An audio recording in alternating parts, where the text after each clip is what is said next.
Before Vitel Lawes bowls his first great international spell, and before he takes his first 5-wicket haul, before we truly know what kind of international cricketer he'll become, many fans are already asking the question, is he the next great West Indies spinner? And that's exactly what I want to talk about today. Not because Vitel Lawes doesn't have the talent, he clearly does, but because I believe West Indies cricket has developed a habit of placing enormous expectations on young players before they've had the chance to build their careers. So today, let's have an honest cricket conversation. Today's story isn't really about Vitel Lawes. It's because the fans, the media, the commentators, because every time a young West Indies player breaks into international cricket, we immediately begin searching for comparisons. The next Brian Lara, the next Chris Gayle, the next Curtly Ambrose. Now we're hearing excitement surrounding Vitel Lawes. And while that excitement is understandable, I think we need to ask ourselves something. Are comparisons helping our young players, or are they creating pressure before they've even had a chance to settle into international cricket?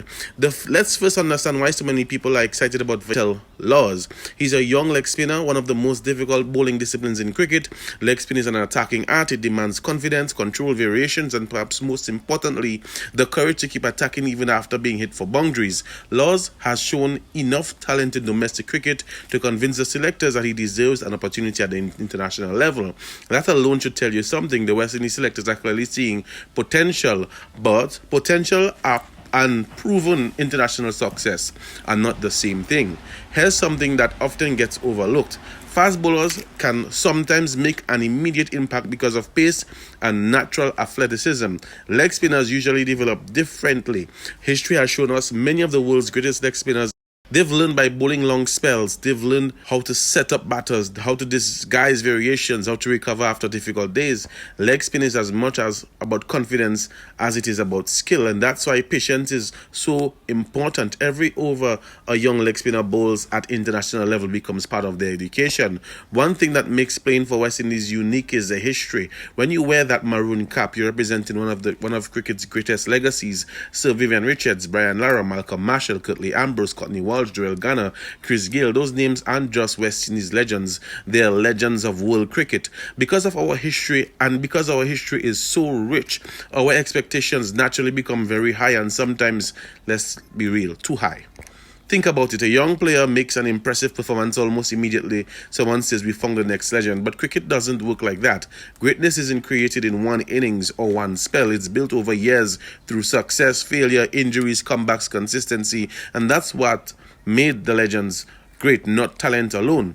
So this is why I believe we should allow Vitel Lawes to become exactly that. Vitel Lawes, not the next Shane Warne, not the next Sunil Narine, not the greatest spinner West Indies has ever produced, just Vitel Lawes. Because every West Indies legend became memorable by creating their own identity. Vivian Richards wasn't trying to become Sir Garfield Sobers, Brian Lara wasn't trying to become Sir Vivian Richards, and Chris Gayle wasn't trying to become Brian Lara. They became icons because they became themselves. So what should we realistically expect from Vitel Lawes? Not perfection, not immediate domination. We should expect growth, some excellent performances, but some difficult days, some lessons.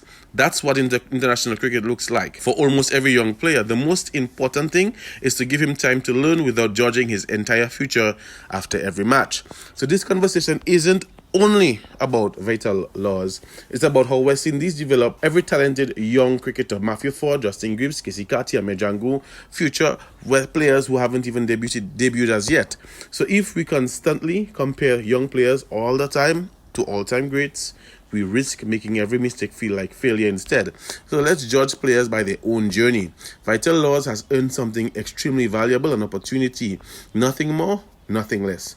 What happens next depends on his work ethic, his development, his coaching, his patience, and yes, our patience as fans, because the greatest thing we can do for a young cricketer isn't to call them the next legend, it's to give them the freedom to become the first version of themselves. Maybe one day people will compare young cricketers to Vitel Lawes, but that story hasn't been written yet, and that's exactly why we should enjoy watching it unfold. Now I want to hear from you. Do you think West Indies fans compare young players to legends too quickly, or do those comparisons inspire players to reach another level? And what are your expectations for Vitel Lawes over the next few years? Let's keep the discussion respectful in the comments. If you enjoyed this conversation, don't forget to like, share, and subscribe, because the cricket is Fido Plus.